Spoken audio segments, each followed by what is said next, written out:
2019년 1월 3일 목요 설교 찬양 예배를 드릴 수 있도록 은혜를 내려주신 하나님께 감사드립니다.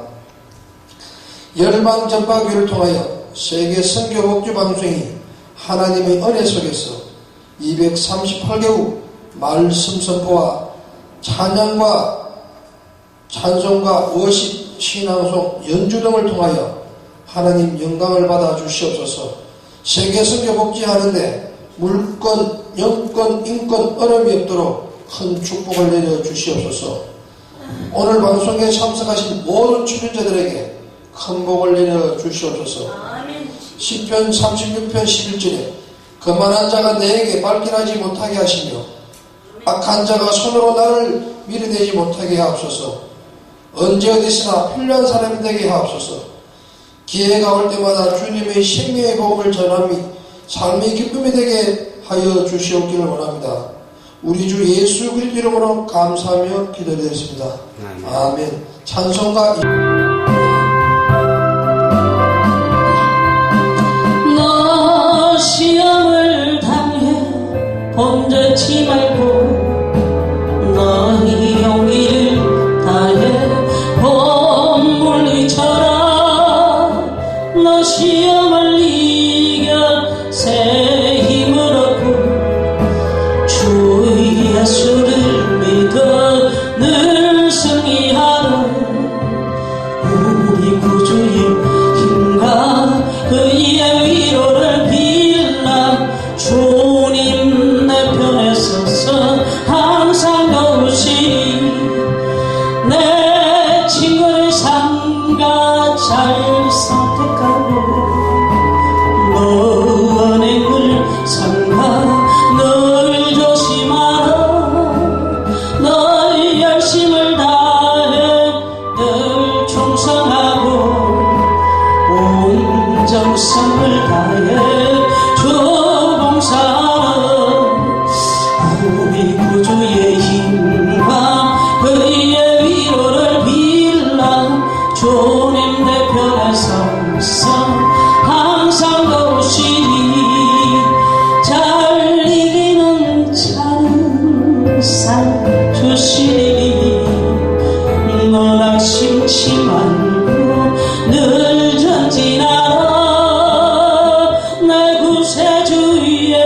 하사 나를 주께 믿소서.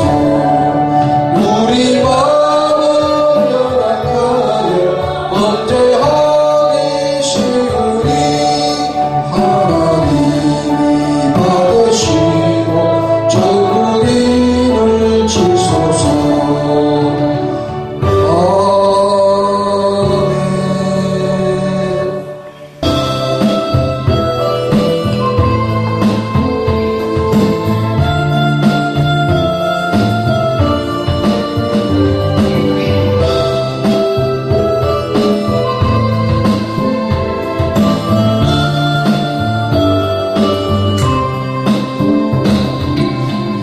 감사하신 하나님,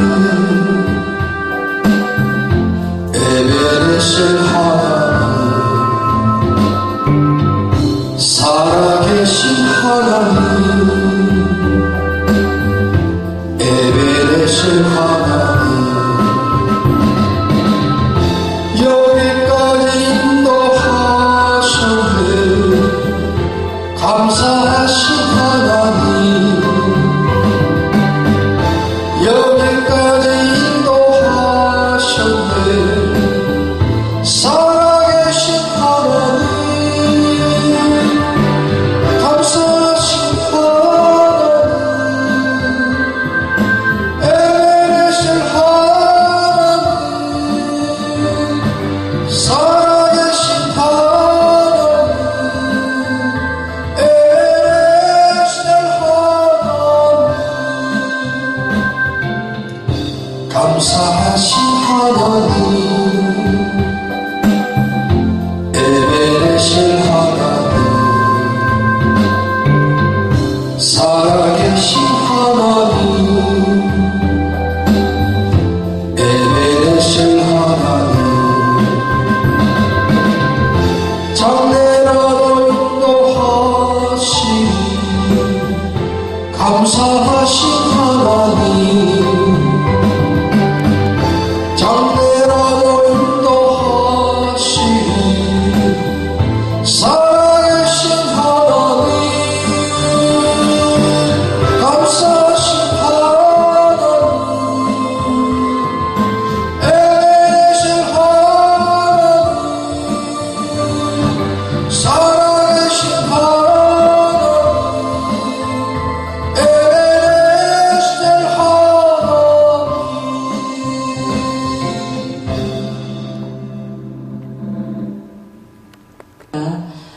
잠시 기도하시겠습니다. 하나님 감사합니다. 오늘 요한복음 14장 15절 나 외에는 다른 신이 없다는 귀한 말씀, 하나님을 사랑하면 정말 말씀 계명을 지킨다고 했습니다. 오늘 귀한 말씀 증거될 때에 우리 하나님 다시 한번 10계명을 마음에 묵상하는 귀한 종들이 될 수 있도록 하나님 함께하여 주시옵소서. 지금은 첫 시간을 마치는 시간까지 성삼을 함께 하시옵시고 예수 그리스도 이름 받들어 감사하며 기도드립니다. 아멘. 할렐루야. 감사합니다. 하나님을 사랑하면, 나를 사랑하면 나의 계명을 지키리라. 하나님을 사랑하면 나의 계명을 지키리라. 저는 하나님을 사랑하는 것이 그냥 단둘이 기도만 하고 말씀 보고 이러는 것만인 줄 알았는데 오늘 또 다시 한번 정말 처음 신앙으로, 예수님 처음 믿었을 때의 신앙으로 다시 돌아가게 됩니다. 할렐루야. 감사합니다.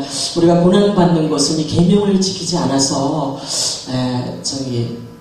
사생자들은 하나님께서 더 복을 많이 주세요. 근데 우리 예수님 믿는 분들은 좀 고난이 많은 것은 계명을 안 지켜서 그러지 않나 봅니다. 1계명은 나 외에 다른 신을 섬기지 마라. 2계명은 우상을 만들지 마라. 3계명은 너는 하나님 이름을 망령되이 일컫지 마라. 4계명은 안식일, 주일을 거룩히 지켜라. 그리고 내 부모를 5계명은 공경하라. 6계명은 살인하지 말라. 7계명은 간음하지 말라. 8계명은 도둑질하지 말라. 9계명은 내 이웃에 대하여 거짓 증거하지 말라. 10계명은 이웃의 집에 있는 것을 탐내지 말라. 그랬습니다. 할렐루야. 우리가 이렇게 계명을, 하나님께서는 너희가 나를 사랑하면 내 계명을 지키리라고 하셨는데 오늘 제목은 내가 거룩하니 너희도 거룩하라. 할렐루야. 예, 우리 목사님들이나 성도님들이나 뭐 집사님들, 권사님들, 아무래도 안 믿으시는 분들보다는 굉장히 거룩합니다. 할렐루야. 제가, 저뿐만이겠습니까? 뭐 수많은 사람들이 다 세상에서 방황하지만은, 이렇게 세상 사람들은 마음에 꽁한 게 있으면 그걸 굉장히 오래 가지고 있어요. 근데 우리 하나님 종들은 아무래도 이제 다 내재로 돌리고 회개하고 늘 겉으로는 표시를 안 내지만 항상 내재로 돌리고 잘못을 뉘우칠 때가 너무나 많습니다. 저서부터 저도 오늘 이 계명을 통해서 다시 한번 제 신앙을 점검하게 되는데 정말로 우리가 하나님 외에 다른 신을 섬겨서는 안 된다고 생각합니다. 그 다음에 우상은 여러 가지가 있어요. 하나님 외에 다른 우상은 내가 제일 좋아하는 거 그거를 하나님 섬기듯이 섬기지 말라는 겁니다. 할렐루야. 내가 제일 좋아하는 거 아시죠? 저는 잠을 좋아해요. 잠을 좋아해요. 그래가지고 잠자는 걸 너무 좋아해요. 게으름이 좀 있어요. 그래가지고 잠만 자고 싶어요.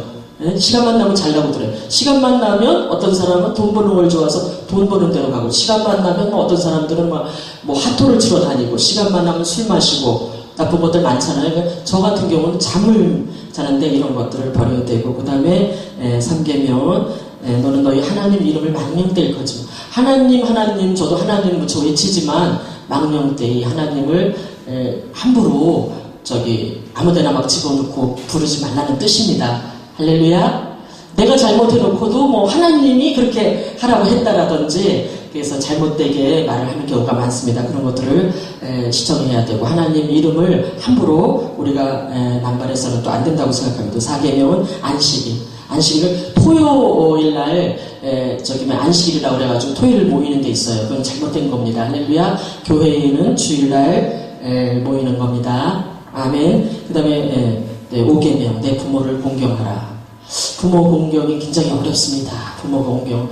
저도 부모 가장 계명 중에서 잘 못 지키는 계명이 5계명이었어요. 그 옛날에 5계명 부모 공경을 못해가지고 하나님께서는 회개를 시켰어요. 저를 5계명을 회개시키고, 회개했더니 부모가 좋아 보이더라고요. 부모가 굉장히 제가 싫어했는데 아주 좋아 보였습니다. 하나님께서는 이렇게 계명 지키는 걸 좋아하시고, 그 다음에 이제 부모한테 효도하는 사람들은 거의 1계명서부터 10계명 가운데 한 7개, 8개는 다 지킨다고 봐요. 부모 공경을 통해서 우리 하나님 예수님을 안 믿어도 아주 삶이 평탄하신 분들이 많아요. 그래서 부모를 공경하는 것은 교회는 안 나와도 아마 하나님 말씀을 좀 지키지 않나 싶습니다. 그래서 가장 중요한 것은 하나님을 사랑한다고 하면서 내 부모를 공경하지 못하면은 그거는 부모 공경이 안 되는 이웃 공경도 안 될 뿐만 아니고 자신이 하나님을 사랑한다고 할 수가 없는 겁니다. 할렐루야.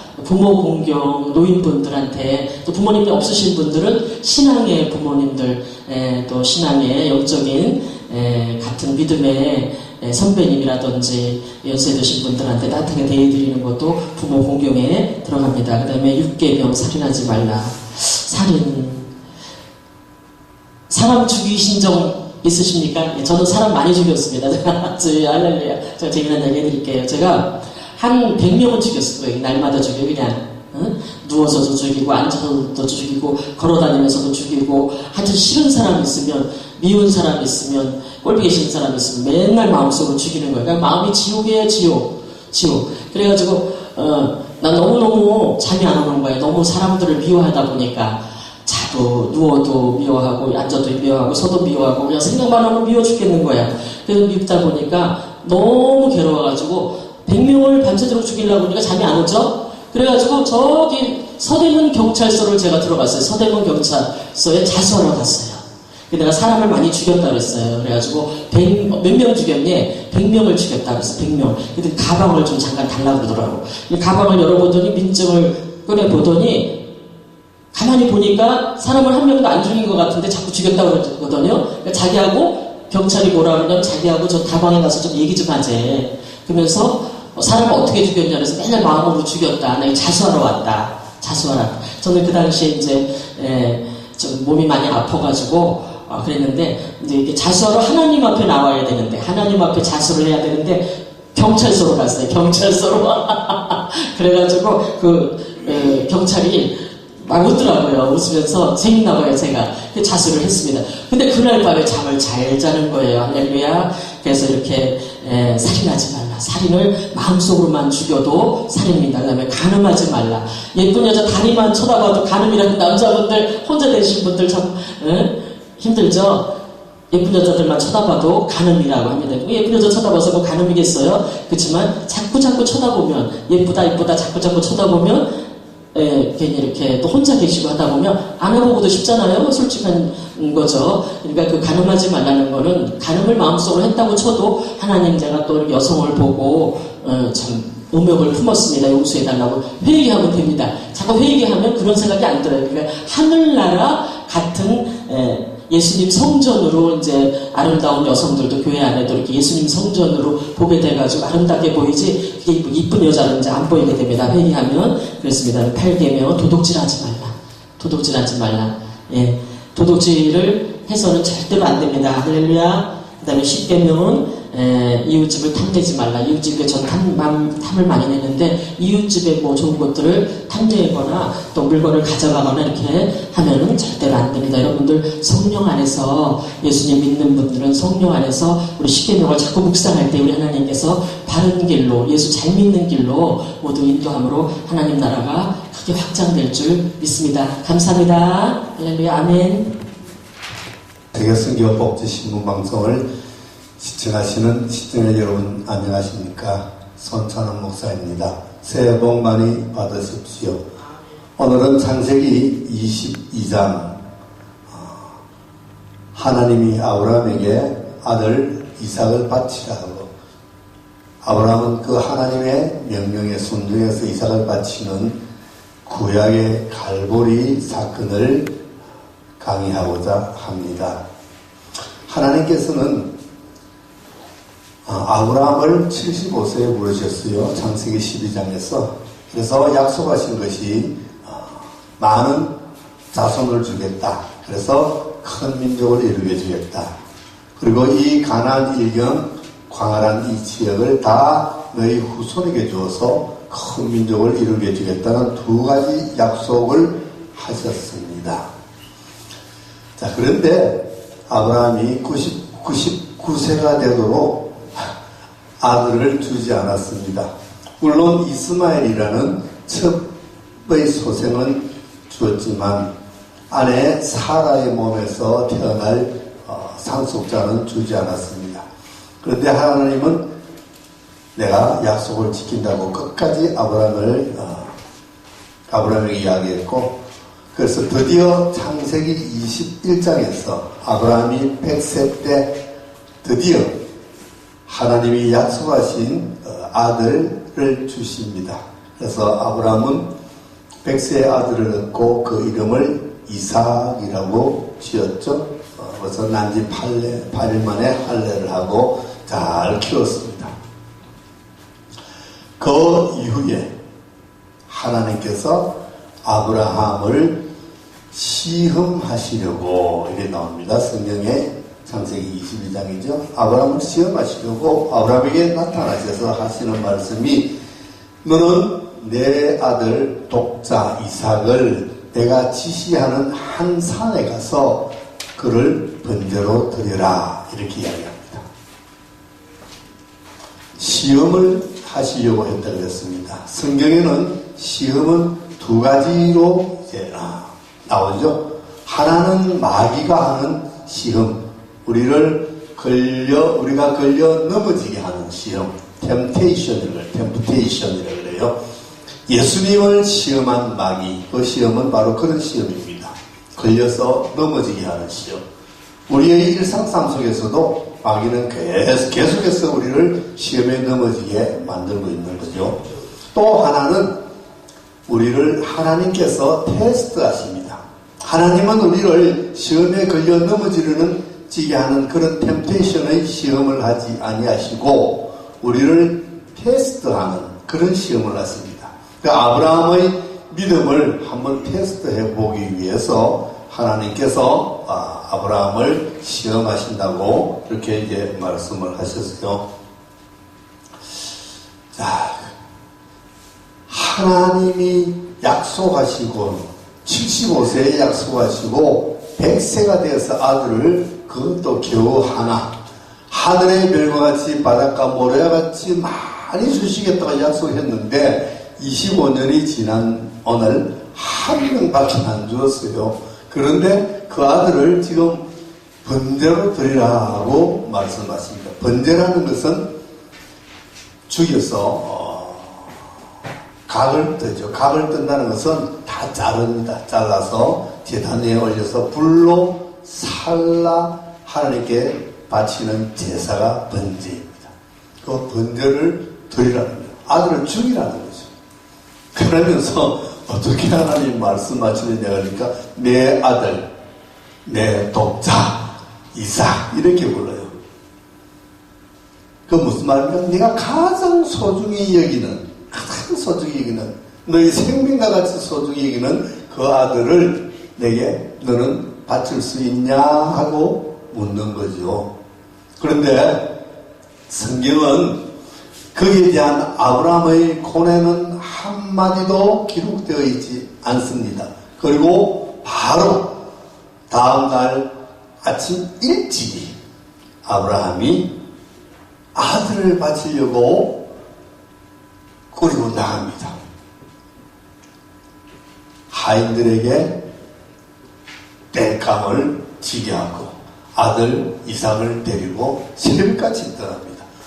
무슨 좋은 일이라고, 그렇죠? 마치 여행을 떠나는 사람처럼 그렇게 떠납니다. 우리는 이 기사를 읽으면서 많은 생각을 해봅니다. 야, 아브라함이 밤새 고민 안 했겠을까? 고민했을까? 어땠을까? 라고 어떻게 했어요? 아브라함이 고민을 했을까요? 안 했을까요? 내가 생각할 때는 밤새 잠 한숨 자지 못했을 것 같아요. 왜? 그 사랑하는 아들을 어떻게 죽일 수가 있습니까? 여기에 이 방송을 듣는 모든 분들 누구도 아들을 하나님 앞에 죽여서 드릴 수 있는 분은 없을 거라고 생각합니다. 아멘. 그런데 아브라함은 아침 일찍이 이삭을 바치려고 길을 떠납니다. 어떻게 그럴 수가 있겠어요? 어떻게? 자, 우리는 그것을 어문으로 질문으로 남겨두고 넘어갑니다. 자, 가는데 그 길이 3일 길입니다. 3일 길. 하나님은 야, 너 뒷산에 가서 번제 드려. 아니면 너희 마당에서 번제를 드려. 얼마든지 드릴 수 있습니다. 마당에서도 제단을 쌓아놓고 드릴 수 있고 뒷산에 올라가서도 드릴 수 있습니다. 그런데 하나님은 사흘길을 걸어가서 드리라 그럽니다. 왜 사흘길일까? 저는 이거 가지고 또 고민을 해봤어요. 왜 사흘길을 걸어가야 할까? 우리는 3이라는 숫자를 많이 쓰죠. 그렇죠? 3이라는 숫자는 3일체 하나님의 숫자이기도 하고, 우리도 3, 7 이런 걸 또 많이 합니다. 3일을 걸어간다. 짧은 시간이 아니지요. 짧은 시간. 아들을 하나님께 바치기 위해서 아들을 데리고 3일 길을 걸어가면서 아브라함은 어떤 생각을 하고 있을까? 3일 동안 무슨 생각으로 걸어갈까? 우리가 이것을 생각해 봐야 돼요. 3일 동안 가면서 아들을 쳐다보면서 뭐가 생깁니까? 고뇌가 생기죠. 고뇌. 아들을 쳐다볼 때마다 고뇌가 생깁니다. 그 긴 고뇌의 시간을 마침내 이기고 나서야 하나님께 아들을 드릴 수 있다는 거죠. 우리는 순간적으로 결단을 할 수가 있습니다. 우리가 대개 이제 부흥회나 이런 데 가면은 강사가 막 이렇게 은혜스러워 말을 하고 막 불같은 성령의 역사하면은 아멘 하면서 뭐든지 다 드립니다. 그래서 건축 헌금할 때 막 그냥 반지도 빼고 작정 얼마 몇백만 원 몇천만 원 막 그 순간에는 씁니다. 그런데 집에 돌아가서 다음날 아침에 일어나면 조금씩 갈등하기 시작합니다. 그렇죠? 그리고 며칠 지나면 후회도 할 때도 있어요. 하나님은 아브라함들과 정말 순간적으로 이 결단을 내렸느냐, 아니면 정말 너 믿음이 아들을 바칠 수 있는 믿음이냐, 3일 동안을 테스트하는 겁니다. 하나님은 그런 면에서 보면 용이 주도하고 완벽하신 분이라고 볼 수 있어요. 너는 순간적으로 그런 결단으로 바치는 것은 나는 원하지 않는다. 정말 내 믿음이 내 아들을 바칠 수 있느냐? 3일 길을 걷게 하는 겁니다. 아브라함이 3일 길을 걸어갑니다. 그리고 산 위로 올라갑니다. 그런데 집을 떠날 때 아내 사라는 등장하지 않습니다. 그렇죠? 아내 몰래 떠났습니다. 왜 아내 몰래 떠났을까요? 아내에게 만약에 여보 지난밤에 하나님이 내게 나타나셔가지고 이 애를 번제로 드리라고 그러셔. 그래서 나 지금 이 애 데리고 번제 드리고 올게. 사라가 뭐라고 하겠습니까? 사라가 여보 잘 다녀와요 빠이빠이 이럴까요? 아니겠죠. 죽어도 못 간다. 차라리 나를 죽이고 가라. 나를 이웃이 나지 않을까 생각합니다. 아브라함은 지금 하나님의 명령을 받아서 하나님의 명령을 순종하러 떠나는 길에 그런 방해의 요소가 있다면 얼마나 그 길이 어렵겠습니까? 그러니까 하나님의 일을 하는 사람, 하나님의 말씀을 따라가는 사람은 사전에 그런 방해 요소를 제거하는 것이 마땅하다라는 것을 은연중에 우리에게 가르쳐 주는 것이 아닌가 저는 그렇게 느꼈어요. 네. 그래서 살짝 갔습니다. 일찍 살짝 갔어요. 그리고 이제 산 밑에 도착했습니다. 자, 이제 산에 올라가야 되는데 하인들 거기 머물러라 합니다. 너희들은 여기 머물러라. 내가 이 아이와 같이 하나님께 경배하고 오겠다. 그러면서 이제 짐을 아들에게 지우는 거예요. 아들에게. 그러니까 하인은 서 있습니다. 밑에서. 이상하지 않습니까? 우리는 성경을 읽을 때 좀 자세하게 면밀하게 읽어야 돼요. 왜 짐을 지고 산에 올라가는데 하인을 시키지 왜 아들을 시킵니까?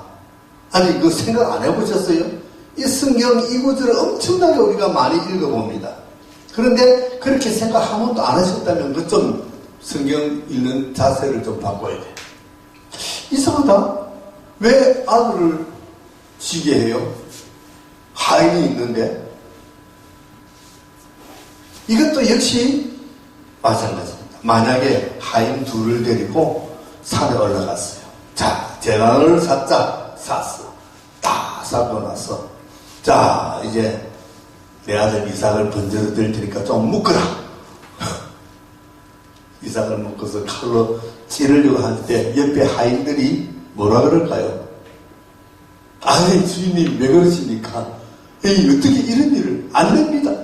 하인들이 한사고 말리겠죠. 왜? 아니 우리 주인님이 그 귀한 이세 백세에 얻은 금지 억육 같은 그 아들을 죽이려고 하는 그 순간에서 하인들이 그래요 우리가 꼭 잡고 있을 테니까 찌르세요 이러겠습니까? 아니겠죠. 아마도 말릴 겁니다. 아이고 주인님 왜 그러십니까? 이런 생각 많이 드셨어가지고 노망이 드셨나? 그래서 역시 이 하인들도 산에 올라가서 이삭을 드릴 때 방해가 되니까 너희들은 밑에 있으라 하고 이제 올라갑니다. 그리고 이제 이삭만 데리고 올라가죠. 이삭만 데리고. 근데 이삭을 데리고 가는데 이삭이 가만히 생각해도 이삭도 이상한 거예요.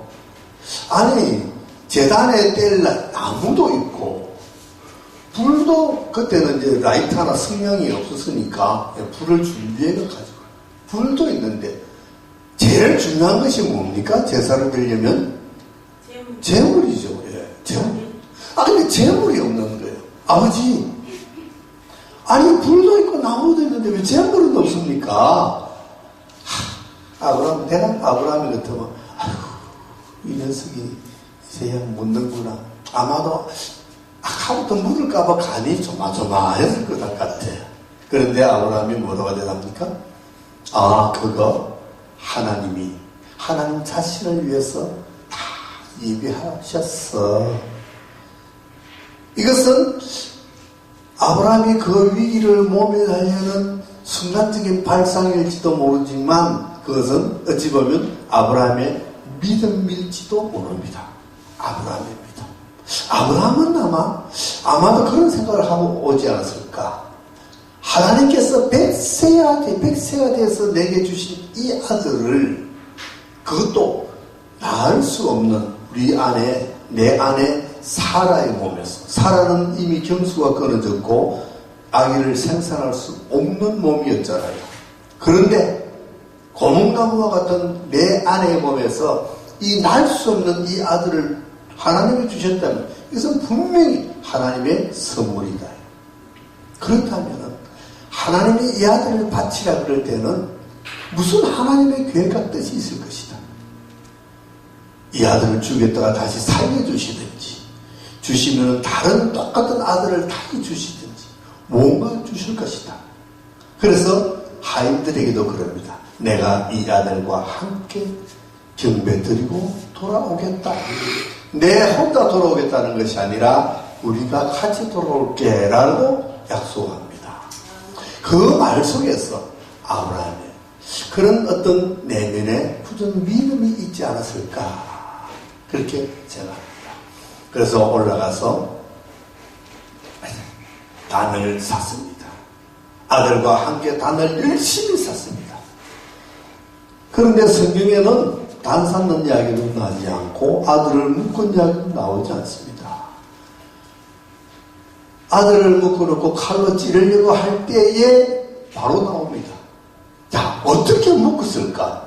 묶었을 때 아무 소리 안 하고 묶었을까? 그러지는 않을 것 아닙니까? 아들을 묶으려면 뭔가 이야기를 했을 겁니다. 사실은 아들아, 하나님이 너를 바치란다. 너를 원하신다. 그죠? 그 소리 들었을 때 아들 이삭이 어땠을까? 이거 우리 생각 안 해볼 수가 없잖아요. 근데 성경 한 장을 읽는데, 성경 한 페이지를 읽는데 우리는 생각해야 될 것이 너무 많은 거예요. 이렇게 보면. 야, 이삭이 어떻게 생겼을까? 아유, 아버지 무서워요. 이삭이 막 도망가면은, 아니 100살이 넘은 아브라함이 어떻게 이삭을 묶을 수가 있을까? 그렇죠?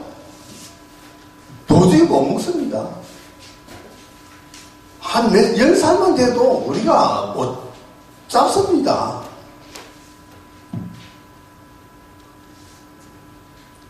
아브라함이 이삭을 묶었다는 것은 이삭이 무엇 했다는 것을 은연중에 우리에게 가르쳐주고 있죠?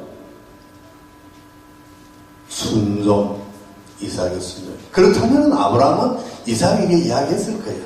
아, 이삭아, 사실은 하나님이 너를 원하셔. 너를 원하셔. 가슴이 아프지만 너를 원하셔. 그런데 이삭은 안 돼요, 아버지 무서워요 하면서 도망가 버리면 안 되는 거잖아요.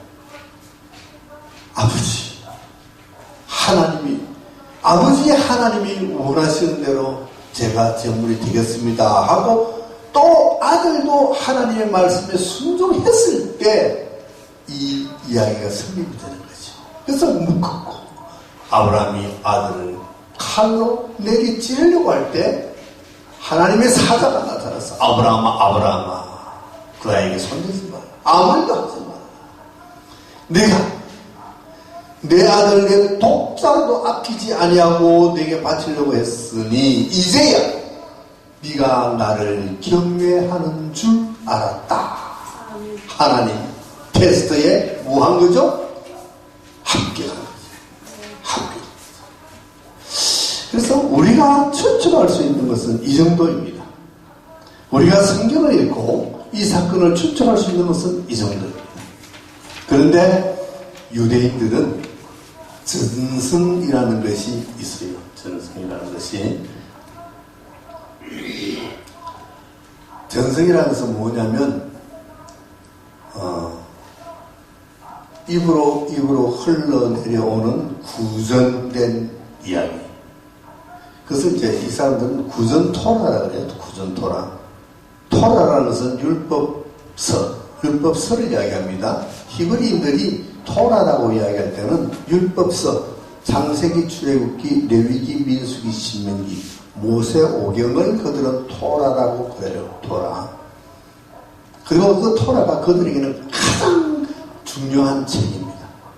그런데 그 토라에 기록되지 않고 구전으로 내려오는 토라가 있어요. 그것을 그들은 전성이라고 합니다. 전성. 그래서 그것도 기록되지 않았지만 이제 입으로 내려와서 그들의 머릿속에 내리속에 기억이 되어 있는 것이죠. 그런 것이 참 많습니다. 근데 이 구약의 갈고리, 이 모리아산에서 일어난 이야기도 그들의 전성에는 그렇게 이야기하고 있습니다. 자, 그 전성을 제가 이제 좀 이야기를 할 겁니다. 오늘은 시간이 20분 조금 경과될 것 같아요.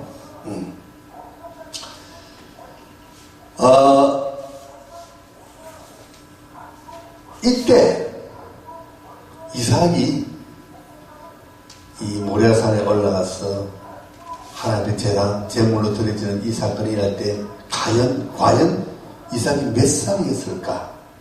많은 설교자들이 꼭 이거 설교할 때는 이삭의 나이를 꼭 이야기합니다. 하는데 성경에는 기록되어 있지 않아요. 그래서 다들 추측을 가지고 합니다. 그럼 대개 몇 살이라고 생각하죠? 대개 뭐 한 17, 8세, 20세? 뭐 되게 얘기합니다. 되게 17세는 참 좋아요. 17세가, 누가 또 17세에 뭐 일이 있었어요? 17세가 일인 게 누구 있죠? 다윗? 또, 요셉? 대개 17세예요. 그러니까, 이삭도 아마 17세 되었을 거라고 이야기합니다. 어떤 사람 조금 더 넘어가서 뭐 20세? 뭐 이렇게 해요. 20세 초반? 근데 아무도 정확한 것을 모릅니다. 근데 유대인들은 이것을 성경에서 풀어서 해석을 해서 몇 살이라고 이야기하는데 몇 살이라고 이야기하느냐? 그때 37세라고 합니다. 우리가 도저히 생각할 수 없는 나이죠. 왜 37세라는 근거가 나오느냐 이거죠. 왜 나올까? 이제 이 모리아산의 이야기가 끝나고 나서 바로 누가 죽어요. 누가 죽죠? 사라가 죽습니다. 사라가 죽는데 사라가 몇 살에 죽느냐? 127살에 죽습니다. 사라가 127살에 죽어요. 그럼 왜 사라가 죽었을까? 죽은 병명도 이유도 없습니다. 없는데 유대인들은 이렇게 생각하는 거예요. 아까 내가 이야기했죠? 아들 바치라고 했을 때 아브라함이 이야기하지 않고 그냥 떠났다고. 자, 그냥 떠나서 가는 길 3일, 거기서 돌아오는 길 3일, 6일, 약 일주일이죠? 일주일 동안 남편과 아내가 갑자기 사라진 거예요. 요즘 같으면은 뭐 휴대폰에서 가지고 눌러가지고 영어 어디 있어? 하는 게 됐지만 그때는 모르니까 동동동동 걸리고 있는 거예요. 동동동동.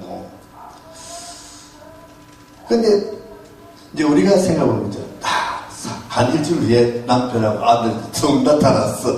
아니 여보 아들 데리고 어디 갔다 왔어? 사실은 말이야 하나님이 이 아들 번대로 들으라 그래가지고 번대 들으러 모래산까지 갔다?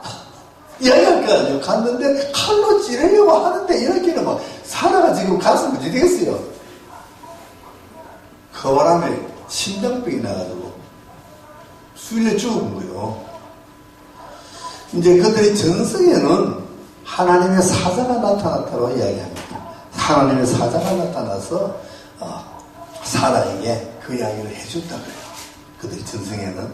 하여튼 사라가 죽은 이유는 무엇 때문에? 이 사건 때문에 충격을 받았어. 심장병에서 죽은 거예요. 그러니까 사라가 127세에 이 사건을 만났다면은 사라가 이삭을 낳은 나이가 몇 살이죠? 사라가 이삭을 몇 살에 낳았어요? 아브라함이 100살에 낳았잖아요. 그럼 사라는 90이죠. 90살에 낳았어요. 자, 이거 어려워요, 쉬워요? 하나도 안 어려워.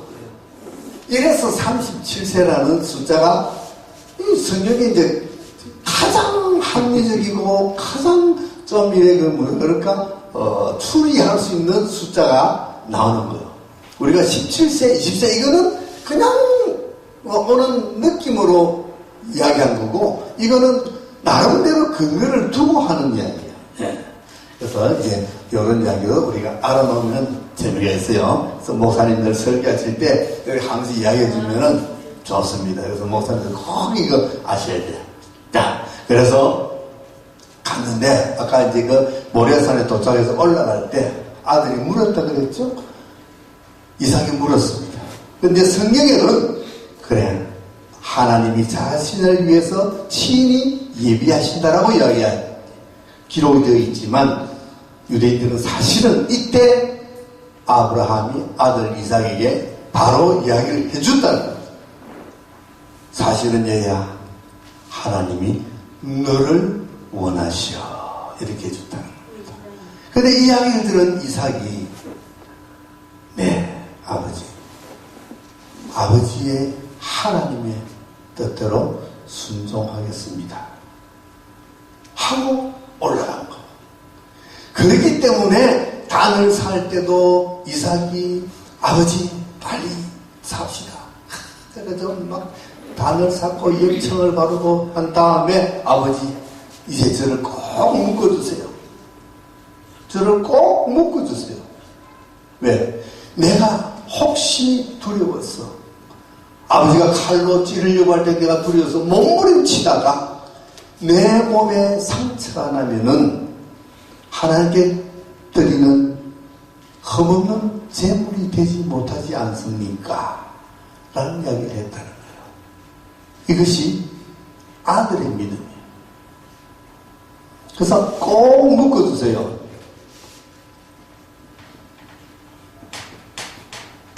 꼭 묶다. 꼭 묶다. 이것이 히브리 말로 아깨다라는 거예요. 히브리 말로 아깨다.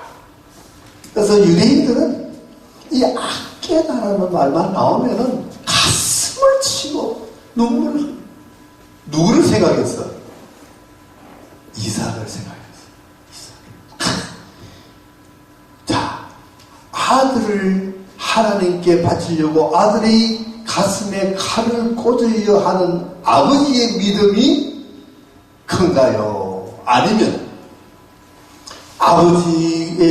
아버지께서 섬기시는 그 하나님의 말씀에 순종해서 흠없는 제물이 되고 싶어서 아버지 앞에, 아버지 내가 몸부림치지 않도록, 그래서 내 몸에 상처가 나지 않도록 나를 더 꼭 묶어주세요라고 하는 이 아들의 믿음이 큰가요? 어느 믿음이 더 클까? 나는 이 이야기를 할 때마다 내가 가슴이 아프고 내가 은혜를 받아요. 설교는요, 설교하는 목사님 자신이 은혜를 받아야 돼요. 그래야 성도들이 은혜를 받아요. 나는 은혜 하나도 안 받지 않고 성도들 보고 아멘, 아멘, 할렐루야 이래가지고 은혜가 되는 게 아닙니다. 아멘만이 하라고. 아멘은 저절로 입에서 아멘하고 나올 때 그게 진짜 아멘이지. 아멘 안 한다고, 이 교회는 아멘도 안 하네? 아멘? 아멘?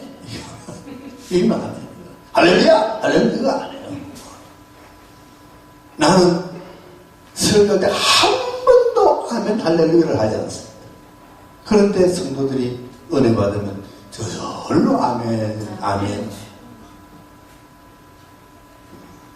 내가 은혜 받고 내가 설교하면서 내가 눈물을 흘릴지언정, 그래서 저는 설교하다가 눈물을 가끔 흘립니다. 저는 이 대목도 마찬가지. 자, 하나님의 그 사랑 때문에 하나님의 명령에 순종해서 내 사랑하는 아들을 죽이는 그 아브라함의 심정. 성경은 왜 이야기를 기록했습니까? 이것은 바로 구약의 갈보리라고 했죠. 갈보리 산에서 사랑하는 이 백성들을 위해서 내 사랑하는 독자를 내어주는, 그래서 십자가에서 못 박는 하나님 아버지의 그 아픈 마음을, 아브라함의 마음을 한번 접속해서 느껴보라. 아브라함의 마음은 이렇게 아플 것이다라고 하면서 정작 독생자 예수 그리스도를 우리에게 보내주신 하나님의 그 아픈 마음은 아무도 알지 못해요. 자, 아브라함을 통해서 내 마음도 좀 알아주라. 하나님 하시는 말씀이에요. 아브라함 마음만 아프냐? 나도 아프다. 그리고 이삭, 하나님의 명령, 아버지의 명령에 순종해서 스스로 제단 위에 올라간 이삭이 누구를 예표하는 것 같습니까?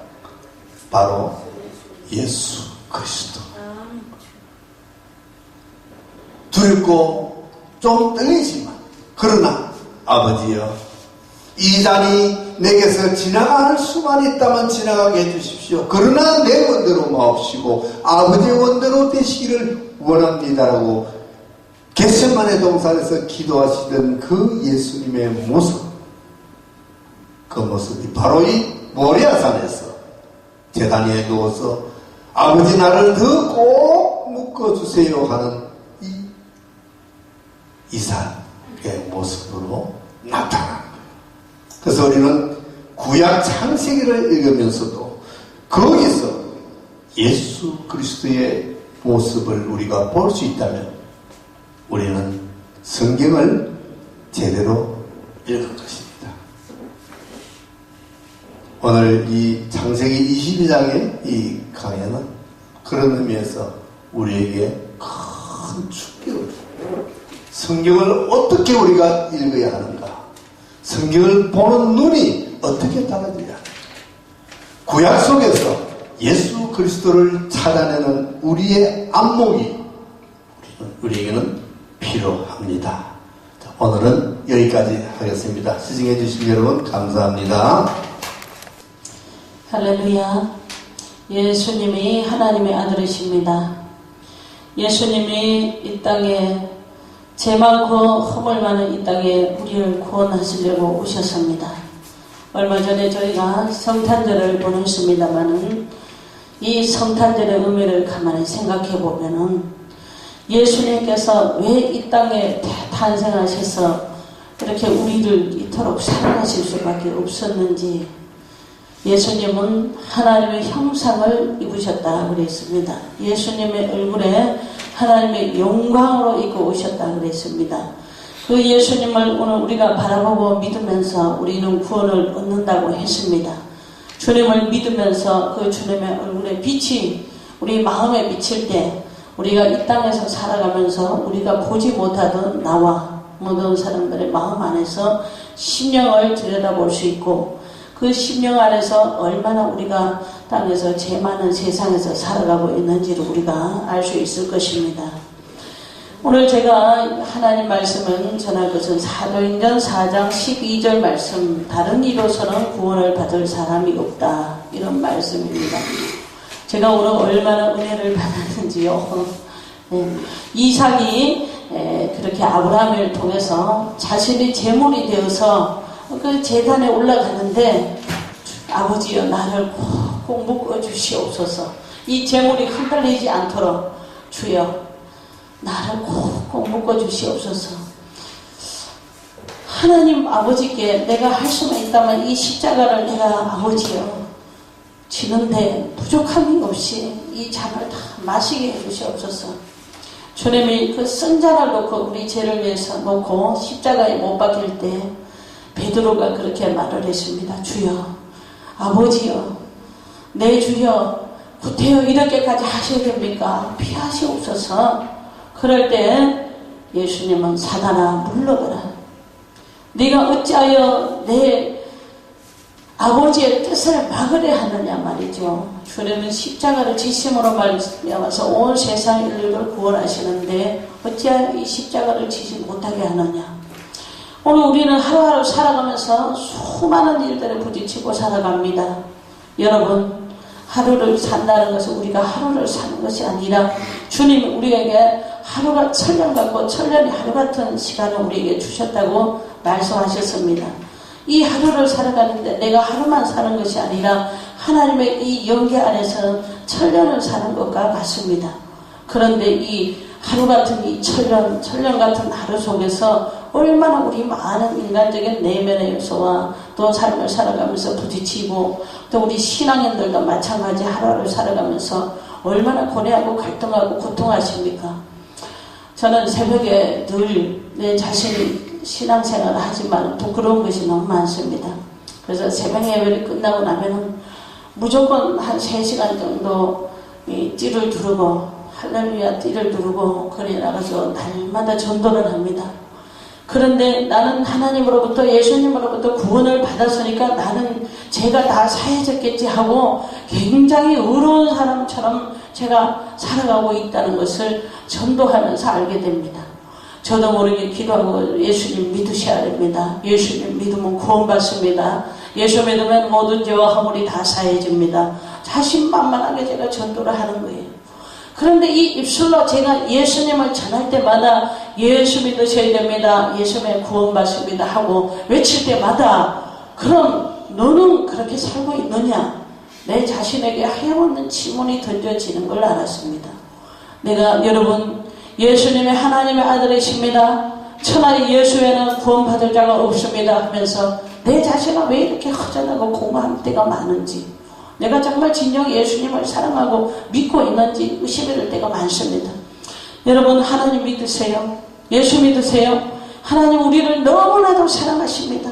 천하에 구원받을 자가 예수밖에 없습니다. 전하면서 하나님이 우리를 얼마나 사랑하시냐면은 우리 죄를 위해서 예수님, 당신의 아들 예수님을 이 땅에 보내셔서 그 십자가에 주님을 못 박이시기까지 내 죄를 대속해서 십자가에 돌아가셨습니다. 그 예수님을 믿음으로 말미암아서 내가 주인 돼서 살아갔던 나를 그 십자가에 못 박은 모든 교만과 죄와 허물이 다 씻겨지는 것입니다. 없어지는 거예요. 왜 무엇이 죄입니까? 하나님이 이 천지 창조를 하시고 천지 주제의 어느 곳에도 아버지께서 주님의 손으로 지으시지 않은 것이 하나도 없는 이 온 천하 만물 중에서 하나님이 주인이 되셔야 되는데 그분이 주인이 되셔야 되는데 우리는 내가 주인 돼서 내 마음대로 내 인생 내가 계획하는 것처럼 살아간다 이거예요. 그래서 예수님을 전하면서 그런 생각이 듭니다. 나는 내가 주인 되어서 살지 않았는지 너무나도 가슴이 많이 아플 때가 많습니다. 오늘도 저는 많이 울었습니다. 왜 내가 이렇게 예수를 믿는다고 하면서 내가 주인 돼서 살아갈 때가 이렇게 많은가? 왜 내가 교만을 내려놓지 못하고 살 때가 많은가? 왜 이렇게 남을 제대로 용서하지 못하고 살 때가 많은가? 용서한다고 하면서 진짜 내 안에 예수 그리스도 안에서 용서하지 않은 내 자신을 들여다볼 때가 너무나도 많습니다. 여러분 그래서 우리는 내가 주인 되는 것이 교만이요 바로 허물과 죄요. 그렇기 때문에 하나님을 주인으로 삼으시기 위해서는 하나님의 보셔야 되고 주님의 음성을 들어야 되고 주님과 나의 만남이 있어야 되는데 그 주님과 우리가 만나서 내가 살아가면서 구원받은 사람으로 살려니 나의 죄가 가리워져 있는 것이 너무 많다 이겁니다. 예수님의 그 빛이 온전히 우리의 마음과 삶 속에 비칠 수 없는 우리의 허물이 너무 많은 것이에요. 그래서 예수님의 십자가를 바라보고 예수님을 믿으면서 예수님에게 나의 그 모든 주인 됐던 것을 맡기면서 그분에게 오늘 내가 기도로 또는 주님 앞에서 나의 모든 인도하심을 받고 살아가야 되는 최소한의 인간의 사람의 주인 되신 분 앞에 우리가 날마다 무릎 꿇는 심령으로 그분을 신뢰하고 살아야 된다는 것이, 구원받는 것이 바로 그런 것일 것입니다. 하나님을 내가 사랑한다고 하는데요, 내 죄 때문에 하나님이 보이지 않는 이 죄를 예수 그리스도 믿음으로 말미암아서 우리가 구원받아야 됩니다. 내가 새로운 사람으로 바뀌기 위해서는 이 허물과 이 모든 죄와 나의 교만이 다 벗겨져서 제물되어서 죽기까지 우리는 예수 그리스도 외에는 천하에 구원받을 사람이 없다는 것을 알아야 될 것입니다. 하나님 지금도 우리를 부르고 계십니다. 나를 찾으라, 내게로 돌아오라, 내가 너희를 기다리고 있다. 주님은 우리에게 말씀하실 것입니다. 무엇으로 말씀하십니까? 오늘 이 영어로 하나님의 감동으로 이 말씀이 하나님이라고 했습니다. 여러분, 성경 말씀 없이 우리가 어떻게 살 수 있겠어요? 이 땅에 어떤 진리가 이 땅에 우리를 인도할 수 있겠습니까? 어떤 진리의 빛이 우리를 변화시킬 수 있겠습니까? 무엇을 보고 우리가 변화될 수 있습니까? 인생을 어떻게 우리가 소망을 가질 수 있겠습니까? 하나님의 이 말씀이고 하나님이시라. 태초에 하나님이 천지를 창조하셨느니라. 태초에 하나님 말씀이 계시느라 하셨습니다.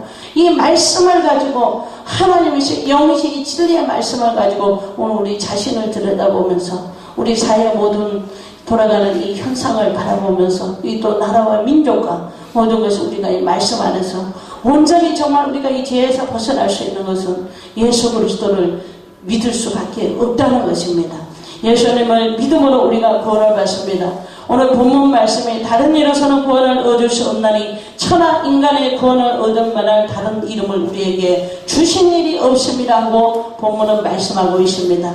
그러면은 이 천하의 구원 받을 이름이 예수님 외에는 없는데 예수님이 오신 목적이 간단합니다. 그것은 무엇입니까? 우리 인간을 죄악에서 해방시키려고 오셨다는 것이, 우리는 지금 현재 이 어둠 속에서 살아가면서 아무것도 보이지 않고 보지 못하고 살아가는데도 우리는 잠자는 영혼처럼 알지 못하고 있다는 것을 알아야 됩니다. 두 번째로 인간의 해방 목적은 하나님을 성전에 있다는 것을 주님이 우리에게 말씀하시고자 하시는 것입니다. 우리는 너무나도 부족한 삶입니다. 여러분, 우리가 완전하다고 생각하는 것 자체가 이미 하나님과 우리의 죄로 가려져 있다는 것을 모든 사람이 알아야 됩니다. 출애굽기 3장 12절에 내 백성을 애굽에서 인도하여 낸 너희가 이 산에서 하나님을 섬기리니 이것이 내가 너를 보낸 해방 증거니라 그랬습니다. 내 백성을 애굽에서 인도하여 냈다는 것은 하나님을 알기 전에 살아가는 우리 모든 사람이 지금 현재 애굽에서 살고 있다는 것을 알아야 됩니다. 애굽의 신은 무엇입니까? 바알입니다. 우상 숭배입니다. 바알 세불의 영을 따르고 가는 것이에요. 그래서 이런 것들로부터 우리가 하나님을 믿음으로 우리의 주인 되신 아버지 하나님을 믿는데 그분과 나와의 거리가 좁혀지기 위해서 무엇인가 재물이 있어야 됩니다. 그 재물이 예수님이 되셨다는 것을 믿고 인간 해방의 역사가 예수 그리스도를 믿음으로 시작될 수 있기를 주님의 이름으로 간절히 축원드립니다. 하나님 말씀을 전하기에 감히 부족한 종이지만 여러분, 제가 만난 하나님, 나를 구원하신 하나님을 여러분들에게 소개하고 싶습니다. 예수 믿으십시오. 예수님이 하나님의 아들이십니다. 그분이 나의 죄를 위해서 십자가에 못 박혀 돌아가셨다는 것을 마음 먼저 믿은 사람들의 보고 오늘 이 말씀을 들으면서 여러분들이 믿는 축복이 소망이 넘치시기를 예수님의 이름으로 간절히 축원을 드립니다. 아멘.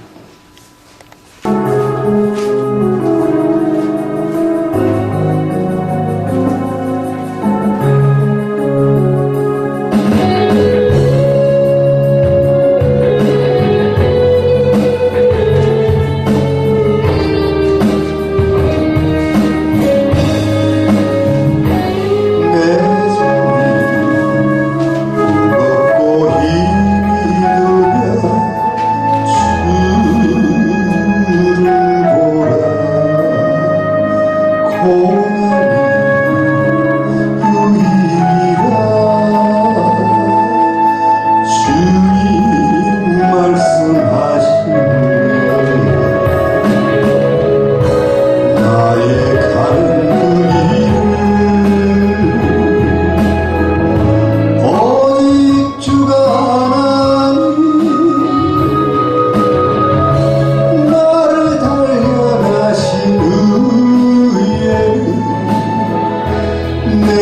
정금같이 나오리. 오늘의 아픔은 내일의 소망이요. 쓰라리 아픈 뒤에 축복이 있다네. 고난은 인생의 참 의미를 알게 하고 예수님 한 분으로 만족할 수 있어요. 나의 가는 그 길을 오직 주가 알아니. 나를 단련하신 후에 내가 정금같이 나오리. 고난이 크면 영광도 크고 잠잠한 영광과 비교할 수 없다네. 고난의 십자가는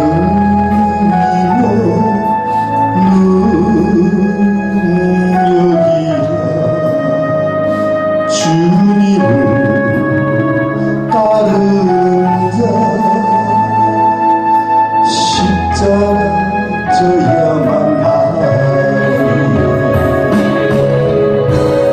나의 가는 그 길을 오직 주가 아나니.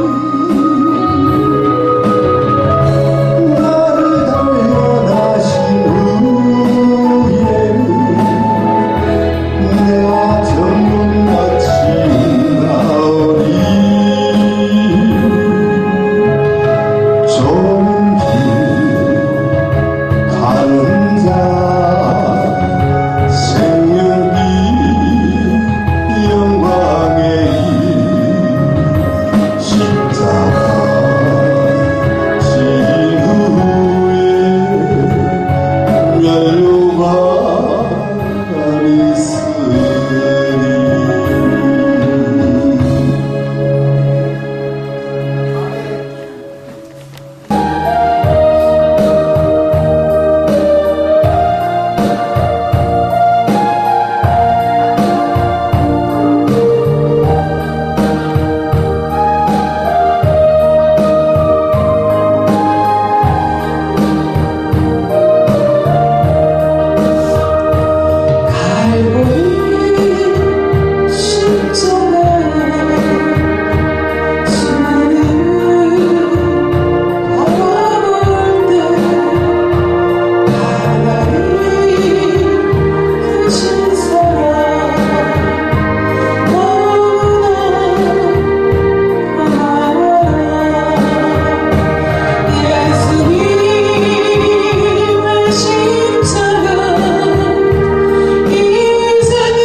이곳에서도 목요일마다 하나님의 말씀 방송, 설교 방송을 통해서 지상 세계에 전달될 수 있도록 도와주심을 감사히 드립니다.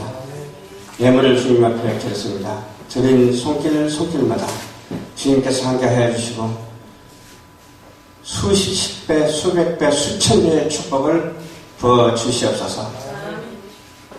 만복의 근육이 되신 우리 예수 그리스도의 은혜와 지극하시고 무한하신 하나님 아버지의 그 크신 사랑하심과 보혜사 성령님의 감동감화 교통 뇌를 역사하시니 열방 전파 교회 위에 세계 선교 복지 신문 방송 위에 우리 대한민국에 있는 모든 교회들 위에 온 세상에 있는 교회들 위에 성도들 위에 오늘 참석한 권성은 목사님 위에 오늘 참석한 손찬은 목사님 위에 정유승 목사님 위에 은혜 목사님 위에 백운산 성도님 위에 이 부족한 김성수 목사 위에 지금으로부터 영원토록 예수 그리스도의 축복하심이 있을지어다. 아멘. 네, 모든 영광 하나님께 드립니다.